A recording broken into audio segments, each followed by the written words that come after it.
In the scorching heat of the Roman Empire, it's estimated that over 500,000 people were brutally murdered in the Colosseum, their screams echoing through the ancient streets as they fought for their lives in the name of entertainment. The grandeur and majesty of ancient Rome, a civilization that once spanned across 3 continents, is often shrouded in a veil of mystique and awe, but beneath the gleaming marble and triumphant arches lies a dark and sinister truth. The Romans were masters of manipulation, exploiting the fears and desires of their subjects to maintain a grip on power that would be the envy of even the most ruthless dictators.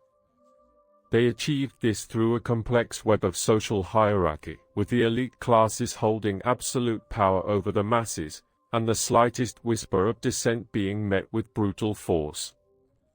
As the Roman Empire expanded, so did its appetite for bloodshed and destruction.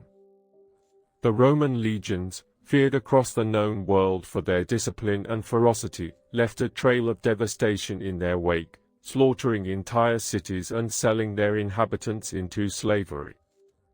The Roman economy was built on the backs of these slaves, who toiled in endless labor, their bodies broken and their spirits crushed by the relentless demands of their masters.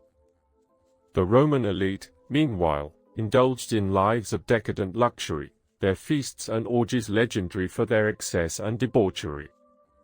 They would often hold lavish parties, where the guests would be treated to exotic foods, fine wines, and even gladiatorial combat, all while the slaves toiled in the background, their existence a mere afterthought. The Roman Colosseum, that iconic symbol of Roman power and engineering, was built on the site of an artificial lake, the waters of which were said to have been dyed red to resemble blood during the infamous Naumachii, or sea battles, that were staged for the entertainment of the masses. The roar of the crowd, the thunder of the drums, and the clash of steel on steel all combined to create an atmosphere of frenzied bloodlust, as gladiators fought and died in the arena, their lives mere fodder for the Roman appetite for spectacle.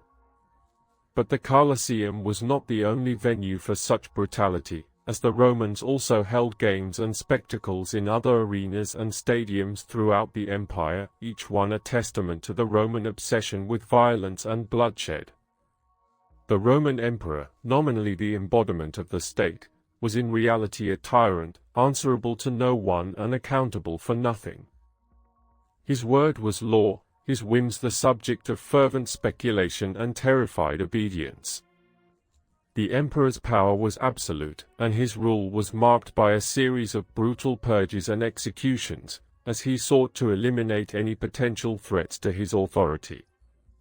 The Roman Senate, once a proud and independent institution, was reduced to a mere rubber stamp, its members cowed and intimidated by the emperor's agents and spies. The Roman people, meanwhile, lived in a state of constant fear, never knowing when the emperor's wrath would fall upon them. But the Romans were not just content to exploit and oppress their own people, they also sought to conquer and enslave the peoples of other nations. The Roman legions marched across the known world, leaving a trail of destruction and despair in their wake. The Roman Empire was a vast and complex system, with a network of roads, bridges, and aqueducts that stretched from Britain to Egypt, and from Spain to Syria. But this system was built on the backs of the oppressed, as the Romans used their military might to extract tribute and resources from the conquered peoples. The Roman Empire was a machine of war, fueled by the blood and sweat of its subjects, and it would stop at nothing to achieve its goals. The Roman family, once the bedrock of Roman society, was also fraught with tension and violence. The paterfamilias, the head of the household, held absolute power over his family, and his word was law. Women and children were treated as little more than property, their lives subject to the whims of their male overlords. The Roman concept of family was one of domination and control, with the father figure wielding absolute authority over his dependents. This system was reinforced by the Roman law, which gave the paterfamilias the power to punish and even kill his family members if they disobeyed him. As the Roman Empire teetered on the brink of collapse, the darkness that had always lurked beneath its surface began to seep into the open. The Roman people, tired of the endless wars, the crippling taxes, and the arbitrary rule of their masters, began to stir with discontent. But the Roman elite, desperate to cling to power, responded with brutal force, crushing any opposition with an iron fist.